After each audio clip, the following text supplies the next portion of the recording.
Hey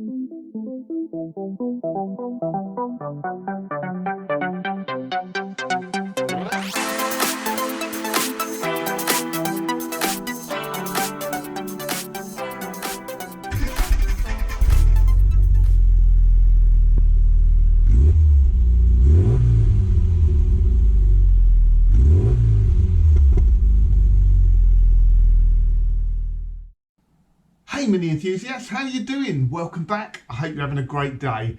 I can't quite remember where we last left off, but I'll give you a quick update of where we are now. So just firstly, a few things I've ordered for the car. So I haven't worked on the car for a few days, just been busy with work. I've said about these guys before, a company called Paints For You. They do painting kits basically, 25 quid, you get 3 cans, so you get base coat, lacquer and primer. The paint is really good quality, the nozzle's great quality. They don't sponsor this video, but I've used all their paints on PL, which is a pearlescent amaranth finish, and it's been really good. So I've got a lot of faith in them. So this is not to paint the whole car, obviously. This is just for areas like the inner wings, inside the dash rail and the bulkhead. So when the car's going to have a full respray, but I probably won't take the engine out or anything like that. It'll be a external respray rather than internal as well. So that's for doing those little bits. I've got my dash rail now, so you'd have seen in the last update, I think I was trying to repair this dash rail, and in the end this dash rail, it's a heritage dash rail. It was on offer as well with a bit of discount. It was 32 quid. I spent 4 hours trying to repair the old one. I should have just bought this. It's got World 3 primer on it at the moment, so that's ready to go on actually. And then just finally, some bulkhead insulation. Contentious subject this, and a few people have commented already. So the foam insulation that's on the car, yeah, they're horrible. They degrade really badly. They absorb water and moisture, and they hold it against the bulkhead and make the bulkhead corrode. But this is nitrile rubber, and it's like closed cell. So you can put this in a bath full of water and it doesn't absorb the water into the core of the nitrile. So from that perspective, it's good, it's fire retardant, and obviously it acts as a sound insulation as well. So I understand all the counter arguments for not putting it in. But as you know, if we go right back to the beginning of this car, this is all about keeping it standard, taking it back to as original as possible. And yeah, it doesn't make a huge amount of difference not to have the bulkhead insulation there, but it does make a bit of difference. You can certainly notice it with induction noise and things like that. So I'm going to fit it myself. I know that might not please everyone, but it's my car, isn't it? Yeah, I do think they are much better than the original foam bulkhead insulation that goes in the car. So that's it really. We are ready to start putting it back together, I think. So it's a new phase, I guess. It's phase 3. And if I was like my American counterparts, I would say I'm stoked and I'm super excited. I am actually. I'm quite eager to start getting things bolted back on the car. I've got loads of panels hidden around the garage. It just gives you a good feeling when you start putting it back together. And my feeling is it's probably going to go back together pretty quickly. The only thing that might slow me down shortly is cleaning up the engine. So I'm not quite sure yet whether I'm going to take the subframe out the front to clean it all up. I probably will, but we'll see how we go. Problem then becomes space. I am a little bit limited for space in this, so once I've got it out, just manoeuvring it around might be a bit of a pain. At the moment it still starts, runs and drives, so that makes it nice and easy. But anyway, that's a really long intro, that. Lots of waffling on, so let's get stuck into some action, shall we?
Right, so we've got that inner dash rail just clamped in place at the moment. I've measured it.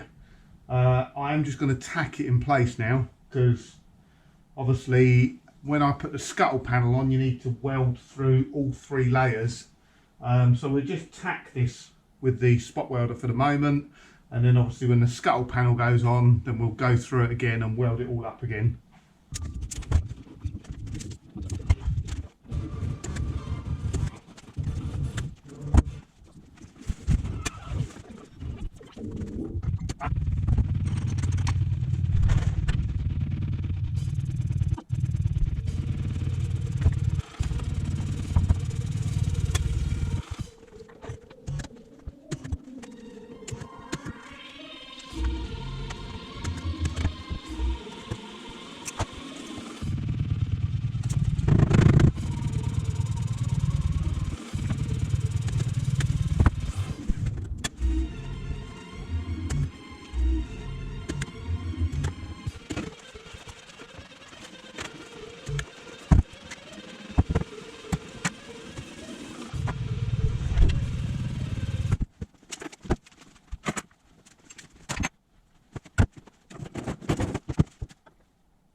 Right then, here's where we're up to. So the dash rail's in now, it's only tacked in. I've welded the corners. These bits in here, they are really hard to get to, and it's not, I've ground that down a bit, it's not a fantastic weld. Well, it's not pretty to look at, it's solid, just because it's difficult to get down in the corner there. Same on the other side. That's ready for the scuttle. You'll notice I've taken the old bulkhead insulation completely out now. Taken the wiper motor out. That's really ready for the scuttle panel to go back in. The bulkhead's actually pretty clean. I think I'm going to strip as much as I can off this engine, and then I'm still not sure yet whether I'm going to take the subframe out. I probably will. It just makes it a pain moving it around, but it's going to be much easier to paint it. Hopefully just a formality, drop the subframe out, lift the body off, clean up all the inside of the wings and that, and then paint inside there. That's done. So yeah, we're getting somewhere now. So all I need to do now is clean up this scuttle panel, weld through primer it, and then we are ready to put that back on again. And I've just had a good clean around inside the car now. Yeah, all the cutting out and grinding is pretty much done now, which is good. So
thanks for watching.